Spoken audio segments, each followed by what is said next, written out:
Hola, bom dia mundo, and welcome to Q&A Friday. Today's video is going to be a little bit different. As we explained yesterday, we are going to be answering questions from our patrons that you've been dying to ask us, and we're going to try and film this all in one take so we don't have to do too much editing. So apologies if it's a little bit rougher than usual. Yeah. We're just outside in the garden. Story's request, wasn't it? You wanted to go outside. Yeah. Yes, you didn't want to stay inside and do this, did you? So this is the perfect way for us to answer questions and also entertain our child. So, have you got the questions? Yeah. Here you go. Story's going to go for a little walk. We'll start off with a question from Hayley. What are your plans when the winter is over? Are you re-renting in Portugal, but just in a different area? Are you going to move somewhere else? And are you buying a home in Portugal? Well, at the moment, our plans are, we've only got a contract on this house until March. Yep. But normally what happens is when it gets to March, it starts getting lovely here, like the weather gets better, and we decide we want to stay until September. Yeah. So our contracts are done 6 months at a time. So if we do, well, we will stay here until March. Generally, we would stay until September. So yeah, next year we do want to try and do a bit more travelling as well. So we thought maybe if we kept the house here and used it as our base, and then that would see us through until September, and then we would be faced with whether or not we want to do another winter here. yeah, I mean, it is all income dependent. Right now, this is the best place we can afford for our budget, which is about €400 a month. Yeah, and are you buying a home in Portugal? We want to. Yeah. But right now we don't have the funds. yeah, we're not in a financial position to buy a house right now, No. but we're always shopping for that future purchase. Yeah, we are. We're always looking. I do look online at different areas that we go to and things like that. So we are always looking, and it is an option. What's happened? Why are you saying what happened? What happened? He's still stuck together. Look. Yeah, there's nothing wrong there. There you go. Leaves. There you go. Right, what's the next question? Okay. Next we have Linda, and she asks, oh, kind of similar. Do you know what the next step is? Will you stay in Portugal? And are you thinking about renting or buying a home? I think it's the same we kind thing. of just answered Yeah. that. I hope that answered it. Oh, bye. Oh, was that a big puff? Did you do a big puff? Did you? I didn't hear that. Yeah, didn't you hear it? Right, what's the next one? Michelle, she asks, she also knows about how cold it is here. And the question we would like answered, if you stay in Portugal, and we hope you do, have you looked at what else you could do for an income there? It's quite an interesting question. It's quite an interesting question. It's quite a deep question. I guess it's also, well, we've been doing this line of working for about a decade now, haven't we? Yeah. So we wouldn't give up on everything we've built so easily and No. just return to a regular income. But if we did have to take like normal jobs and, you know, go back to our old line of work, we would most likely do that in the UK. In England, yeah. Yeah. We wouldn't take a normal job here in Portugal. We are working online, and we are trying to build our online income, as Jay said, for the last decade. Yeah. So we don't want to give up on that. But if we did, we would do it in England. What's happened here? Oh, you've popped it off, did you? Yeah. We have also thought about other ways to earn money here, and we have thought about setting up a cafe, like a vegan cafe or something like that, but that would be a long-term goal. So if we were going to buy a house here and we were settled in one particular area, and we could then look at doing something like that, just something small, but it's not really possible Well, now. it's not. Yeah, it's not possible now, and No. it's a very big and difficult step. We would have to be conversationally speaking Portuguese. Yeah. There's a lot of red tape when it comes to setting up business here in Yeah. Portugal that you have to cut through. It would be a long process. Yeah, I think, that would to do come. something like That would come after we'd bought a home here, Yeah. wouldn't it? So yeah, a long way off if we do something like that.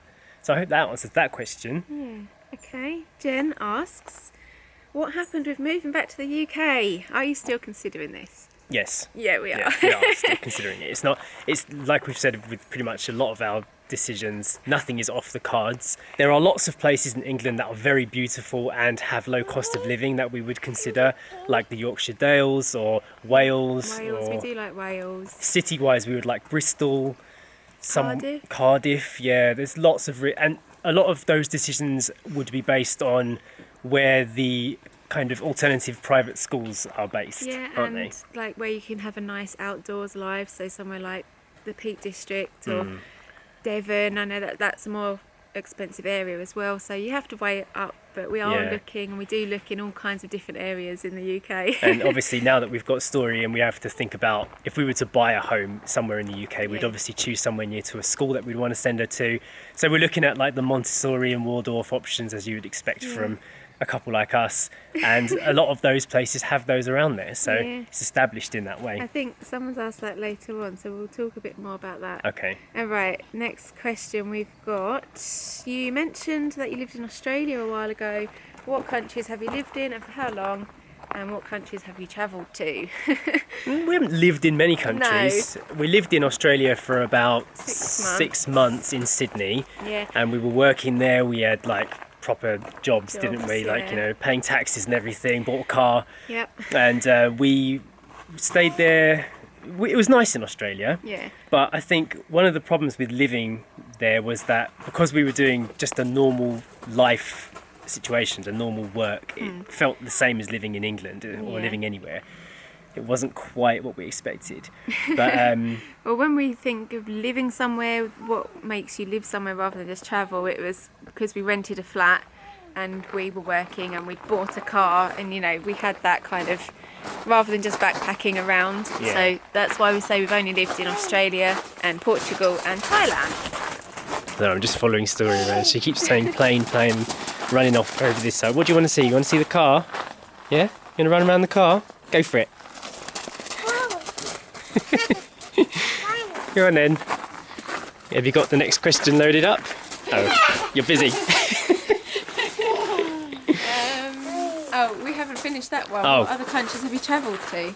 Oh, hang on, have we finished all the living questions? Yeah, I think so. Oh, we obviously, okay, so we lived in Australia, we lived in Thailand, and we've lived here in Portugal. Okay. Yeah. So travelling, we done a round the world trip when we were younger. 21 years old. Yeah, so we went to a lot of places then, and we started off with 2 months in India, Yep, which was amazing but very horrible difficult. at the same time. Yeah. Where else did we go on We there? went from India to Singapore. Singapore. Singapore was amazing. Yeah. Loved it there. Then we did Thailand. That was the first time we'd gone to Thailand, wasn't it? And that's where we first got a love for the country. Yeah. And then from Thailand we went to Australia. no, China. Oh yeah, yeah. Went to Hong Kong and then China. Yeah. Then it was Australia. Yeah. And then it was New Zealand, Fiji. So that was our travels, and then we done a lot of travels as a girlfriend and boyfriend. Lots of weekend trips away around Europe. Yeah, we've done quite a few Europe Lots trips. of things in Europe. Prague was really It nice, was wasn't it? Rouge. Rouge, Rome, Yeah, we went to Italy a couple of times. south of France. Yeah. Yeah, we've been around. Hey, it's an amazing leaf, isn't it? That's an old fern, isn't it? Aww. Do you remember picking that from the forest? Yeah. Thank you. Isn't it? We turned that into a necklace, didn't we? And then when we were in Thailand, we did a lot of travelling there from Oh, yeah. Thailand. So we've also done a lot of Asia. So Thailand, Singapore again. We went back to Hong Kong quite a few times. Burma. Burma, the Oh, yeah. Philippines. Yep. Oh, I forgot about the Philippines. Yes, Story? It's difficult to remember all the places we've travelled to be honest. Kuala Lumpur. yeah, when like we were that. in Thailand. Yeah. I've been to Borneo, but you Oh, I haven't. haven't. Yeah, you've been to New York. Yeah, you haven't. You've done more America things. Yeah. We did go on an America trip as well. We went Loved to the America. Grand Canyon and Yeah. Utah, Nevada, and Arizona. It was Yeah. like a little trip there. Done loads of trips. Yeah, it's difficult to remember them all. One of my favourite Asian cities in the world is Hong Kong. Yeah, it I think is. you agree with Yeah, that. I love it there. Love to take Story to Hong Kong. She'd absolutely love it there. All the lights and the buildings light up at night. One of my favourite road trips in the world was driving around the Grand Canyon in America. That was fantastic. Yeah, that was about 9 years ago now. Yeah. We were there. And camping in the south of France was amazing as Yeah. well. That was when I proposed to Sasha. That was just so many amazing things. I'd love to Yeah. do more, to be honest. Yeah, I would too. What else have we got? Let's have a look. Story's got her bike pump now. She's keeping herself entertained. I keep seeing Eden's head pop out from here, but she's not there at the She's gone moment. again. I forgot to say that was Kristen who asked that question about Okay. travelling, so thanks for that question. Next is one from Tyler who says, what do you miss most about your previous life in Thailand compared to Portugal, and what do you not miss by comparison? Right. I guess that again is quite a big question. Yeah. It's difficult to explain. One of the main things that I miss about Thailand is just our old life there. Yeah. But, you know, just To like have that old life would mean not having story. Exactly. And we wouldn't, so I guess we don't miss it by comparison in that Yeah. way, because we'd rather have story. yeah. But I guess to simplify things, it was nice to where we were living. We lived on the banana farm in Chiang Rai. Yeah, we lived in a lot of places in Thailand. We tried out so many, didn't we? Yeah, Lots we of did. different things. So we had a banana farm in Chiang Rai, Chiang Mai we lived in, Yeah. Bangkok. Even city life in Bangkok was cool for a while. Yeah, and But- then a house with a big communal swimming pool in Hue Hin. So But my favourite memories were driving from our house in Chiang Rai at the base of Doi Chung Mountain, which is where they had a coffee Yeah. plantation. We'd drive through this like trench of water, wouldn't we? And then we'd go up this really steep mountain Yeah. and then get to the top and you're in the coffee fields and the Yeah, coffee it was plantations. beautiful. And we used to buy our beans from up there, Yeah. get a cake. I think what I miss most is the exoticness of Yeah. it, and the temperature of being hot in the winter. Yeah, I miss being warm in the winter time. Yeah. But then we've said this before, when you actually live, yeah, we don't know where she is. When you actually live there, the exoticness becomes a bit of a challenge, and the chaos and all the crazy things that you enjoy about being somewhere for a short time become problems. So it's like fond memories of things, isn't it? If we were to go back to Thailand, it would be just for travelling, wouldn't it? So that way you skip all of the things that were problems and you Yeah. just get the best bits of our old life there. Yeah, I do also miss the fact that you can have a lot of luxury times Yeah. for a lot less money. Like we could go Luxury into experiences. a lovely hotel for dinner and cocktails and things, and it would, you know, it wouldn't be a lot of money at all. No, it would cost a lot less. And Here's an example. I arranged a private breakfast experience Wow. for Sasha and I for your birthday, Yeah. wasn't it, at a hotel. It was a beachside restaurant in an expensive area, and the total experience for them to provide all the food, watch the sunrise, and have 2 staff members catering to just us cost me £40. Yeah. I don't think you would get that anywhere in Europe, even here in Portugal. So that kind of stuff, yeah, I miss that. Yeah, I miss that. Not that we want luxury things all the time, but it's nice. Like Yeah. if you, I fancy a massage, but you can't really. There's nowhere in Mortagua that I know of that I can go get a massage. And it wouldn't be that kind no, of and it experience wouldn't be either. the same. So yeah, there are certain things about like living in Thailand yeah. that you don't get here. Yeah, that kind of thing in Thailand, like the spas and the massages, and Yeah. it's done well there. It's done well, and it's done for a lot cheaper, I think. Yeah. What are you up to now, Story? He also asks, how come we haven't seen any drone shots recently? There was a law change that basically said you couldn't fly without a lot of permissions, but a lot of people in Portugal fly without permissions. But then people started emailing me and saying like, oh, I saw that you flew your drone in Coimbra today and this, that and the other, and they started complaining that I'd flown somewhere that they hadn't had permission for or something, and it just became a bit complicated, and I decided I'd rather avoid any troubles and only fly the drone when I was in a very remote area or when I could see that it wasn't going to be a problem. So yeah, it's one of those things. I'd love to use it more, but there's no clear system of things here as to like how it's legal to do, so I don't fly it as much basically. And Sherilyn, she asks, I know Sasha likes to try her hand at crafting. Is there times when you don't pick up the camera and you just spend your time on hobbies and not work? Do you have any hobbies, Jay? No, you do yours first then.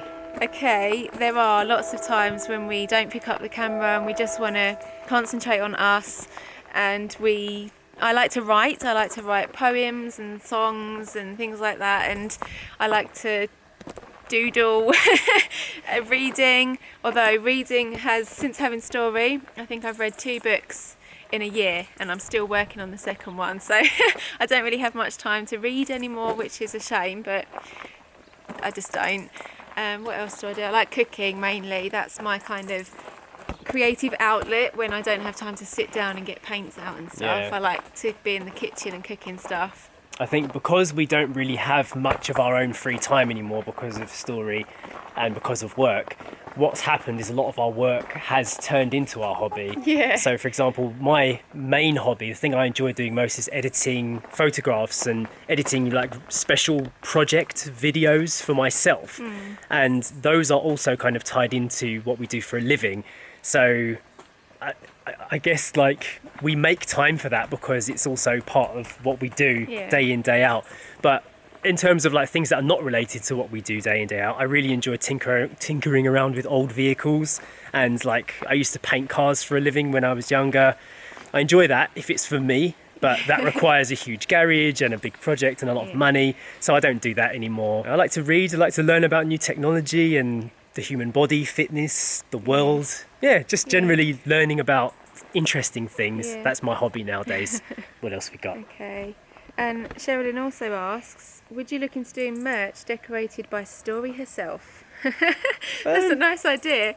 To be honest, I hadn't really thought about Thought of it, yeah, we'll look but into it. It would be quite sweet, but I think maybe, I don't know, maybe if she's older and she can, rather than just like a story scribble on a t-shirt or a bag, I'm not sure. Maybe. It's a nice idea. Yeah, look into it. Final question. Final question, yeah, Tony. He asks, what's your plan for Story's education? Will she enter the local public school? Well, this changes a lot, doesn't it? This because we were thinking about this all the time. We want Story in the future to go to some kind of Steiner or Waldorf school, but they don't really have many of those in this country. In fact, they've only got one proper one. They do, yeah, and it's down in the Algarve. So we'd have to live in the Algarve for that to happen. Yeah, and it's difficult to find out information about alternative schools in Portugal. It's difficult for us anyway to find out information about normal schools, to be honest. But it's non-existent when you're searching online. Yeah, it's not online. It's some of those things that you need to speak to the actual school itself. And, but then when we tried to contact one of the schools here. I did, yeah. I contacted the Steiner school in the Algarve and they emailed me back after about month. 2 weeks. No, it was longer than that because we went to the Algarve. Oh yeah, and came back and then they had emailed, but they'd sent a link to a kindergarten, but the link went to a shoe website and not a kindergarten at all. So I was like, oh no. Yeah, but seeing stuff like that makes you kind of worry that it's not as set up as it needs to be yet. So what's happened? This way. Oh, Story's found a poo-poo. She's found an Eden poo-poo. Come on, let's go away from that. Oh, it's starting to rain. Oh no. Story, you want to do some running? I've answered the last question now. But that is, Tony, one of my biggest mental challenges is at the moment is Story's schooling and where she's going to go. And if we do enter her into a Steiner style school, they don't actually take you for official school until about 6 years old anyway, and before that it's all just kind of early years playing and things like that. So we have thought about homeschooling, we've thought about world schooling, unschooling, all the different kind of alternatives. Yeah, I know, Eden did it, didn't she? We'll get it later. There are lots of them in the UK and I have a big list of where they're located, but in Portugal currently they're not really done. Yeah, so what the kind of outline plan is for now is, Story, don't crawl, it's wet. Our thought pattern is, if the only really established Waldorf Steiner school here in Portugal starts from 6 onwards, that we've got a fair amount of time to worry about the official stage of schooling, and before then we would think about perhaps doing like some planned out homeschooling on a curriculum that we researched up ourselves, sending Story to some kind of classes she might be interested in so she gets more interaction with other kids, like dance classes, whatever we can find out here basically that gets her learning about different things that you can do in the world. So yeah, but then like Sasha said, it's one of those kind of evolving mindset things. Here, that school is developing every year. Like they're adding new classes, they're becoming more established, it's becoming more recognised by the government, because right now here in Portugal it's not as recognised as it is in the UK and the US. So lots of things are changing each year, and by the time Story gets to the age when she'd be doing it, that's when we would know for a fact that we were going to that place. How do you think about all this, Story? You don't know, do you? Ready? 1, 2, 3. Yay! You do like make life complicated, don't you? It's all wonderful. Oh. Look at this leaf, by the way. Side note, unrelated, but look, it's brown on one side and green on the other. Half autumn. You got it. Well done. Do You did get it. Well done. So, wee, good girl. so I think that was the final question. There are other questions, but Yeah. we thought it'd be too many to answer in this one video. Yeah, so we'll save them for next week. Yeah. And if you have any more, keep them coming, and we'll add them to the list. yeah, and if you want to know where we got these questions from, these questions were from our patrons on Patreon. So if you want to become an 8 miler, you can ask us questions on there. There'll be a link up here or in the description down below. And we'll wrap this up for now. You want to say bye, everybody? Bye. Bye. See you next time. Ready, steady, catch. It's the centre of town. We're just following Story at the moment. She's leading us down the back streets of Mortagua. Nice? It's very quiet back here. What colour is that, Story? Green. Good girl. You did it.